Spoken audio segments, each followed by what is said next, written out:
Hello दोस्तों, स्वागत है आपका हमारे इस नए वीडियो में। आज हम बात करेंगे यूपी ट्रिपल एस सी के एएसओ के पद पे और फॉरेस्ट गार्ड से रिलेटेड और J5370 से रिलेटेड जो भी स्टूडेंट्स हैं उनके लिए आज ये वीडियो बहुत ही महत्वपूर्ण होने वाला है। और इस वीडियो में आपको आज एएसओ का सिलेबस जो अपकमिंग एक्सपेक्टेड है वो भी पता चल जाएगा, और जो फॉरेस्ट गार्ड में बच्चे परेशान हैं रनिंग को लेके कि रनिंग मई जून अप्रैल में होगी या फिर रनिंग जल्दी होगी, इसके बारे में मैं आपको पूरी जानकारी दे दूंगा। तो आइए क्रमवार तरीके से एक एक पे बात करते हैं। सबसे पहले हम बात करेंगे अपनी बहुत चर्चित वैकेंसी एएसओ पे।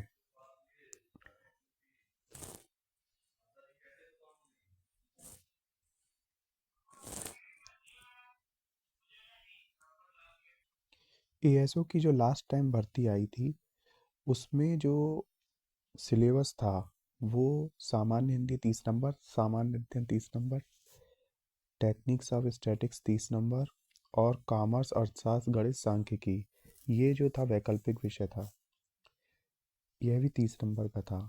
और आपको 2 घंटे का समय दिया गया था। क्वेश्चनों की संख्या 120 थी, मिनट भी 120 मिले थे। लेकिन इस बार इसमें पूरी तरीके से बदलाव करने जा रहा है आयोग, और इसको और टफ बनाने की आयोग सोच रहा है। क्योंकि पिछली बार आपने देखा था कि जिन बच्चों ने हिंदी, सामान्य अध्ययन और थोड़े बहुत स्टैटिक्स और कॉमर्स के क्वेश्चन कर दिए थे वो भी नौकरी पा गए थे। लेकिन उससे जो है योग्य उम्मीदवार आयोग को नहीं मिल पाते हैं पद पे, जिसको देखते हुए विषयगत नॉलेज को ज़्यादा महत्ता आयोग देने जा रहा है इस बार। इस बार के सिलेबस में आप देखोगे कि सामान्य हिंदी के जो 30 नंबर की सामान्य हिंदी आई थी इसको पूरी तरीके से हटा देगा आयोग। हिंदी का कोई रोल एएसओ में नहीं रह जाएगा, और इसकी जगह पे आयोग यूपी जीके और कंप्यूटर को बराबर मात्रा में रखने की सोच रहा है।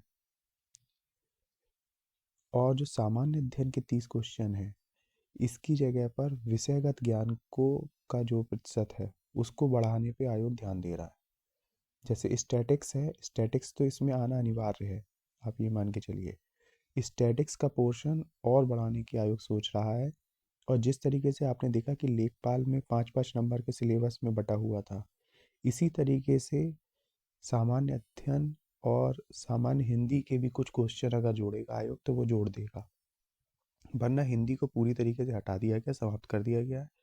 और इसकी जगह पे आपको यूपी जीके और कंप्यूटर अलग से देखने को मिलेगा। इस बार इसका जो सिलेबस होगा वो पूरी तरीके से बदला हुआ होगा। और जो बच्चे परेशान थे कि कॉमर्स और अर्थशास्त्र और इकोनॉमिक्स जो विषयगत वैकल्पिक विषय है वो आएगा या नहीं आएगा, तो मैं उनको बता दूं कि कॉमर्स का वही सिलेबस रहेगा जो ऑडिटर और अकाउंटेंट की जो अभी भर्ती हुई थी 1828 वाली और 530 वाली, उसमें देखने को मिला था। तो आप वहाँ से उस सिलेबस को निकालिए और उससे अपनी तैयारी को बल दीजिए, क्योंकि इतना आसान सिलेबस नहीं है कॉमर्स का। तो आपको इस पे पूरा ध्यान देना पड़ेगा। तो कॉमर्स का सिलेबस मैंने आपको क्लियर कर दिया है। सामान्य यदि अब नहीं आ रही है तो इस पे ज़्यादा फोकस करने की आपको ज़रूरत नहीं है। आएगी भी तो 5 नंबर की सामान्य हिंदी आपको देखने को मिलेगी, इससे ज़्यादा की सामान्य हिंदी देखने को नहीं मिलने वाली, क्योंकि इसमें कंप्यूटर और यूपी जीके को शामिल किया जा रहा है। और जो सामान्य अध्ययन सामान्य ज्ञान है इसके भी वेटेज को कम किया जाएगा। इसमें इसी में आपको 5 नंबर की हिंदी को डाल दिया जाएगा और खंडों में बांट दिया जाएगा, सेक्शंस में बांट दिया जाएगा अगर जीके आया तो। जिस तरीके से आपने लेखपाल में देखा, एक विस्तृत सिलेबस आपको इस बार दिया जाएगा, और ये पूरी तरीके से डिसाइड हो चुका है। बाकी नंबर वाइज में आपको या तो जब नोटिफिकेशन आएगा तभी आपको पता चलेगा, और अगर मुझको कोई पहले जानकारी मिलती है तो मैं आपको जल्द ही एक वीडियो और लाके उसमें बता दूंगा। लेकिन ये तय है कि सामान्य हिंदी को पूरी तरीके से हटा दिया गया है। स्टैटिक्स का पोर्शन इस बार आयोग ज़्यादा से ज़्यादा बढ़ाने का सोच रहा है। हो सकता है कि सामान्य अध्ययन को स्टैटिक्स में मर्ज करके इसके जो वेटेज है इसको 40 नंबर या 45 नंबर तक ले जाए आयोग। आयोग इस बार इसका समय भी हो सकता है इस पेपर को विस्तृत करके 3 घंटे का कर दे। तो अगर आयोग ऐसा करता है तो ये पेपर और टफ बन जाएगा, क्योंकि आप इसकी योग्यता को जानते हैं। इसमें इसमें सीधे सीधे सीधे सीधे मैं आपको बता देता हूँ, इसमें सीधे सीधे एम कॉम, इस पे जो है सीधे सीधे अगर बात की जाए तो सीधे एम कॉम मांगता है। आप सभी जानते हैं इस चीज़ को। और ये पोस्ट ग्रेजुएशन से आने वाली भर्ती है, ये यूजी वाली भर्ती नहीं है। ये पोस्ट ग्रेजुएशन से आने वाली भर्ती है, और इसमें जो उच्च शिक्षा प्राप्त विद्यार्थी होते हैं वही अप्लाई करते हैं। एमएससी वाले भी अप्लाई करेंगे इस भर्ती में, आप देखोगे भी। एम कॉम वाले भी अप्लाई करेंगे, और एमए इकोनॉमिक्स वाले भी अप्लाई करेंगे, एमए इको वाले भी अप्लाई करेंगे। तो उन लोगों के लिए एक बहुत ही गोल्डन अपॉर्चुनिटी होने वाली है। लगभग लगभग जो सुनने में आ रहा है अभी, ये 2000 पदों पे ये भर्ती आने जा रही है। इसकी संख्या प्लस भी हो सकती है।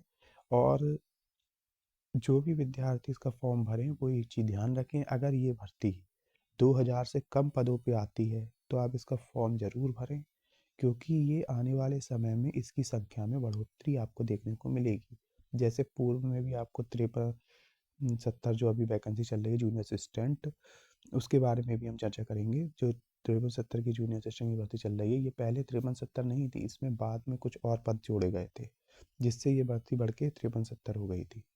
तो आयोग कभी भी भर्तियों को बढ़ा और घटा सकता है। तो मेरा आपसे सभी से निवेदन रहेगा, जितने भी विद्यार्थी इसके लिए एलिजिबल हैं वो इसमें अप्लाई करेंगे और निश्चित ही सफलता को प्राप्त करेंगे। अब आगे हम बात करेंगे फॉरेस्ट गार्ड के, लेकिन हम फॉरेस्ट गार्ड की बात करने से पहले हम जो इस पे कुछ कमेंट आए हैं लोगों के, उन कमेंट्स को हम ले लेते हैं।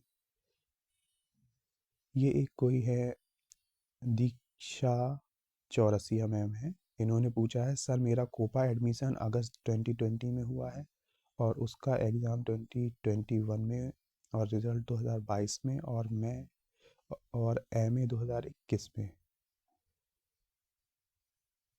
फर्स्ट एंड 2022 में सेकंड ईयर हुआ है। डिग्री ओवरलैप की प्रॉब्लम तो नहीं आएगी? देखिए, इस पे तो मैं ज़्यादा कुछ आपको बता नहीं पाऊँगा, लेकिन डिग्री ओवरलैपिंग की प्रॉब्लम आनी नहीं चाहिए, क्योंकि उसमें सीधा-सीधा माँगता है कि ये आपका डिप्लोमा कोर्सेज़ होते हैं। देखिए, इस चीज़ को समझिए आप, डिग्री और डिप्लोमा कोर्सेज़ अलग-अलग होते हैं। डिप्लोमा कोर्सेज़ कोई भी डिग्री कोर्सेज़ के साथ कर सकता है, तो मेरी समझ से आपको इसमें प्रॉब्लम नहीं आनी चाहिए।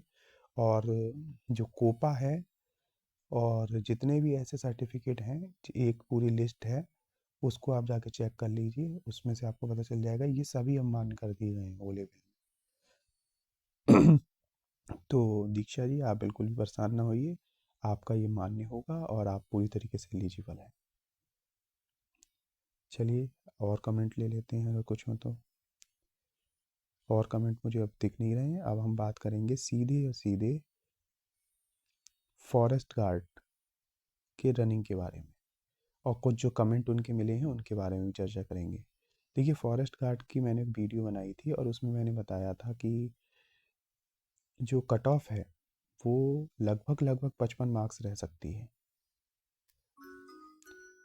तो कुछ लोगों को शायद उससे आपत्ति हुई हो, लेकिन अब जो सच है वही वो वीडियो में आपको बताया जाएगा। फॉरेस्ट गार्ड का जो रनिंग है वो लगभग लगभग प्रस्तावित है फरवरी में आपकी रनिंग लगी लगी हुई है। इन्फोर्समेंट के साथ ही आपकी रनिंग को कराया जाएगा। थोड़ा बहुत आगे पीछे तो रहता ही है, हफ्ता भर। तो वैसे ही आपका शेड्यूल जारी किया जाएगा। इसका रिज़ल्ट भी आपको बहुत जल्द देखने को मिलेगा। और एक भाई ने कहा है कि ओबीसी में 56.25 बन रहा है, क्या चांस है? देखिए, 56.25 आपके बहुत अच्छे नंबर हैं। इतने में आपका सिलेक्शन पूरी तरीके से हो सकता है। आप इसकी रनिंग की तैयारी करें। और मैं बताना चाहूँगा कि मैंने 55 मार्क्स जो बताए हैं वो कई चीज़ों पे आधारित रहेंगे।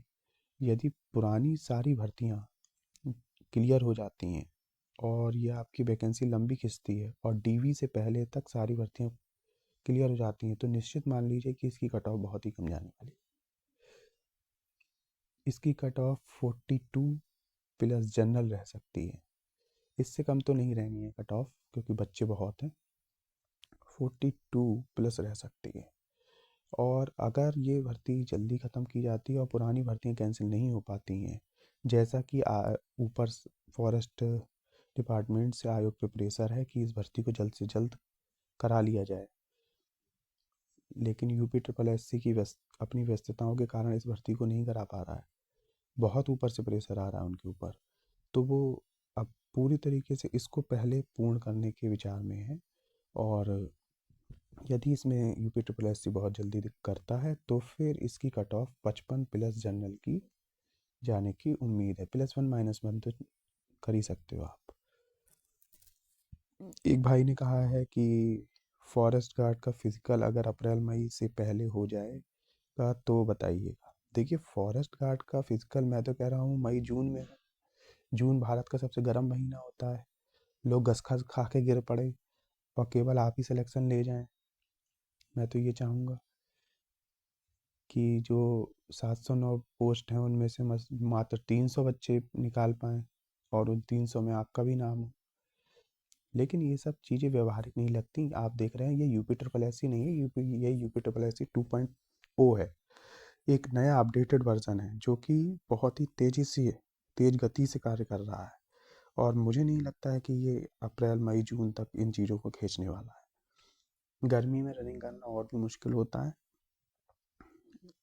काफ़ी डिहाइड्रेशन की समस्या आती है, और क्लाइमेट कैसा हो, बरसात कैसी हो। पिछली बार की जो रनिंग हुई थी वो गर्मियों में ही पहुंच गई थी बरसात के मौसम में, तो बता रहे थे बच्चे कि जो 10 किलो का कट्टा था वो 20 किलो का हो गया था भीज भीज के, तो उनको वही ले लेके दौड़ना पड़ा। तो अगर आप भी ऐसा ही चाहते हैं तो बिल्कुल बिल्कुल इसको डिले आप करा सकते हो। प्रार्थना करते रहो आप, शायद हो जाए डिले। लेकिन मैं आपको बताना चाहूँगा कि आयोग ने पूरी कमर कस ली है इसकी रनिंग कराने के इन्फोर्समेंट के साथ ही। आगे पीछे इसकी रनिंग आयोग कराना चाह रहा है, क्योंकि जितनी जल्द से जल्द एक समान भर्तियां निपटाई जा सकें, यह आयोग की प्राथमिकता है। क्योंकि नई भर्तियों के भी विज्ञापन देना है आयोग को। आप देखते हो एएसओ भी पाइपलाइन में है, अन्य भर्तियां भी पाइपलाइन में है, सभी पाइपलाइन में। लेखपाल आ ही चुकी है, उस पर भी आयोग पूरी तरीके से लगा हुआ है। तो आप इसकी जनवरी से फरवरी में इसका रिजल्ट मान के इस पर पूरी तैयारी से लग जाइए, और आपका ये बहुत ही जल्द आयोग फिजिकल की डेट जारी कर देगा। कट ऑफ के लिए परेशान मत रहिए, मैंने आपको बता दिया। 2 कंडीशन हो सकती हैं, या तो जनरल 42 प्लस या फिर 55 प्लस कट ऑफ रहेगी। अब जैसे जैसे समय जाएगा, जितना समय आयोग लेगा उसी हिसाब से ये कट ऑफ घटेगी बढ़ेगी।